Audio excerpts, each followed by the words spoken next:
श्रीमंदिर में पालित होता द्वादश यात्रा मध्यरु स्नान यात्रा अन्यतम। मनीष परी देवता मध्य स्नान करती। सही परंपरा को आधार करी पूर्णिमार महातिथि रे स्नान वेदी रे श्रीजीव माने बसी स्नान करुथिबारु एही तिथि को देवस्नान पूर्णिमा कहते। प्रभु श्रीजगन्नाथ श्री बलभद्र और देवी सुभद्रा सह सुदर्शन वर्षकु दुईथर रत्नवेदी ओह्लाई भक्तों गहन रे लीलाखेला करती। पृथ्वीर पाप को विनाश करी धर्म प्रतिष्ठा करवा हेउछि तांकर मुख्य कार्य। सेहिथिपाई से भक्तंकर गहली रे सामिल होइथांती। एहार गोटिए अवसर है स्नान यात्रा और अन्यटी है पवित्र घोष यात्रा।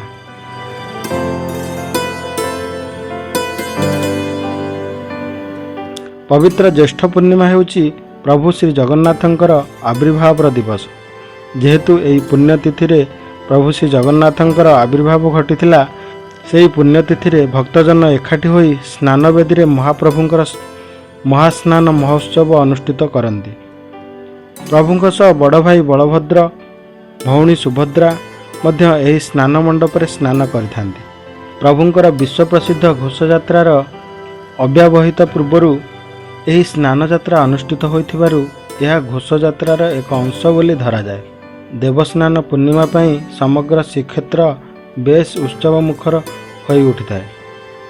श्रीमंदिर बाहर बेढ़ा स्थित आनंद बजार परिसर को लगी 75 फुट दैर्घ्य और प्रस्थ विशिष्ट पूर्वाभिमुखी स्नान मंडप बा स्नान वेदी अवस्थित। यह मंडपटी बौलमाल प्रशस्त निर्मित। मंडप रे गोटे सिंहासन और 3टी चक्का निर्मित होइछि। देवस्नान पूर्णिमार पूर्व दिन ठारू एही मंडपटी को सुंदर भाव में चित्रित करा जाई विविध रंगर चांदुआ फूलमाला और वर्णाढ्य आलोक माला रे सुसज्जित करा जाए। एही स्नान यात्रा पई विधि मते चतुर्धामूर्ति मान स्नान मंडप रे आसीन्न हेला परे सुवर्ण कृपरू पवित्र जल आनी श्रीजीव को स्नान कराई दिया जाए। एही जलरू 35 गरा जगन्नाथ को, 33 गरा बलभद्र को, 22 गरा सुभद्रा को एवं 18 गरा सुदर्शन को एहीपरि 108 गरा जल स्नान करा जाए। स्नान वेदी रे जीव मानकर स्नान शेष होगा पर मध्य स्नान यात्रा रे परिसमाप्त हो पारि न थाए। अपराह्न रे स्नान परे गोपाल तीर्थ मठरू आसीथिबा 2 बाड़ और राघवदास मठरू आसीथिबा 2 बाड़ उपकरण रे यथाक्रमे बलभद्र सुदर्शन जगन्नाथ और सुभद्रा को गजानन वेश विभूषित करा जाए। यही वेशरे श्री बलभद्र धवल वेशरे और कला गणेश रूप में जगन्नाथ शोभा पाते। यह परे कर्पूर और चंदन लगी करा जाए भोग लगी करा जाए। सूचना योग्य जे यही दिन मात्र गोटिए भोग करा जाए। यह परे भक्तों को दर्शन पर अनुमति दिया जाए।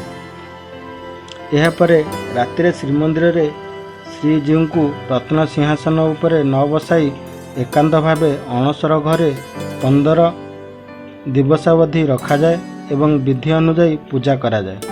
अणसर 15 दिन पर सर्वसाधारण को श्रीजीव को दर्शन निषेध करा जायछि।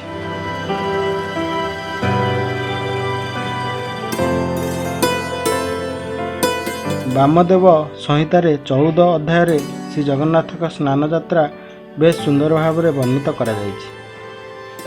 भगवानकर सबु यात्रा मध्यरु स्नान यात्रा प्रधान।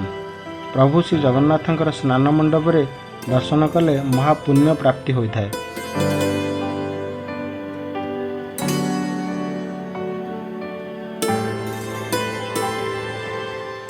ज्येष्ठ पूर्णिमा रे ओडिशार ग्रामीण जीवनधारा रे एक नियारा पर्व पालित होइथाय।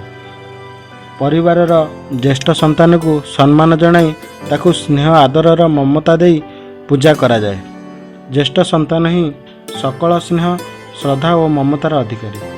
एथिपाई परिवार रे समस्ते एकाठी मिसी ज्येष्ठ संतान को नववस्त्र परिधान कराई फूल चंदन देई पूजा करती। यह द्वारा संतानटीर सकल रिष्ट खंडन होइथाय।